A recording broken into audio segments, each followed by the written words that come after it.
Hi, this is Melissa with Fox and Fig Knits. I'm going to show you how I do the German twisted cast on. You'll need a needle and some yarn. I used this method recently in my Spellcaster hat because it makes a really stretchy brim. The cast on is not very tight and I use it basically for all my hats. So I already have my slip knot on my needle here, and just like with a long tail cast on, you'll have to understand how much yarn you're going to need from your tail to create some stitches. This is on here backwards, so I'm just going to switch that. Okay, so with the working yarn in front and the tail yarn in the back, make a kind of slingshot shape, just like you would for the long tail cast on. You can hold both tails tautly with your fingers right here in the palm of your hand and get comfortable. Now pull the yarn back like a slingshot again. Like I said, very similar to a long tail cast on, but instead, this is how we're going to work it. On the thumb is your working yarn. We're going to go under the first strand, under the back or second strand, come up, and move between those two strands. Pull your yarn up, and now go behind the tail yarn. Now, you want to pull this through the loop you've made on your thumb, and that makes your first loop.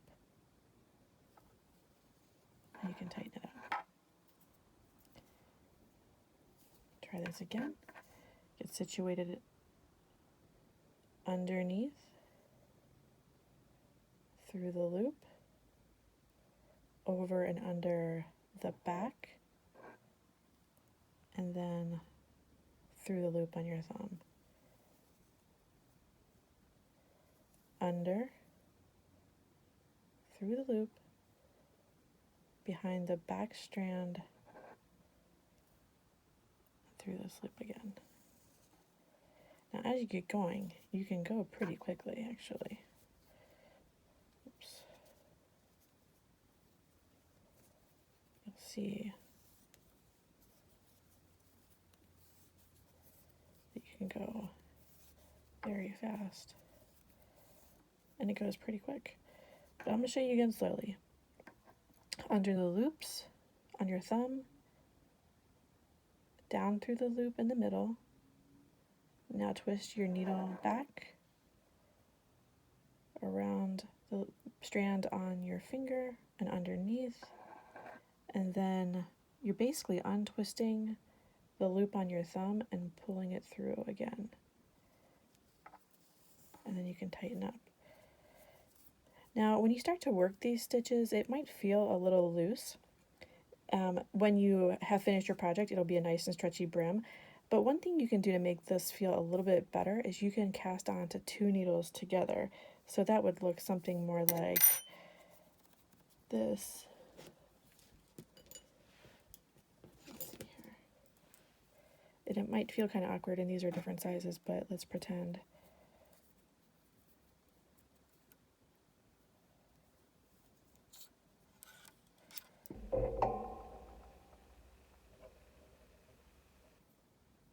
Oops, get it in there. Okay. So I've done this too before. If it feels like it still might be a little tighter than I would like. So cast onto two needles, same way.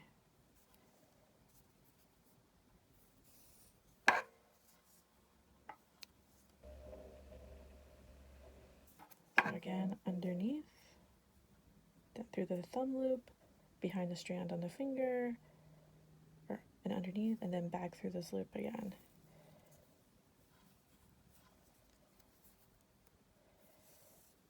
And now you'll see that you've got these larger loops.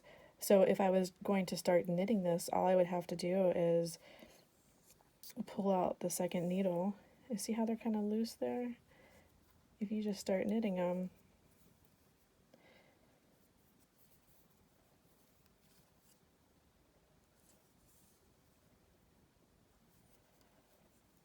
you'll create an even stretchier cast on.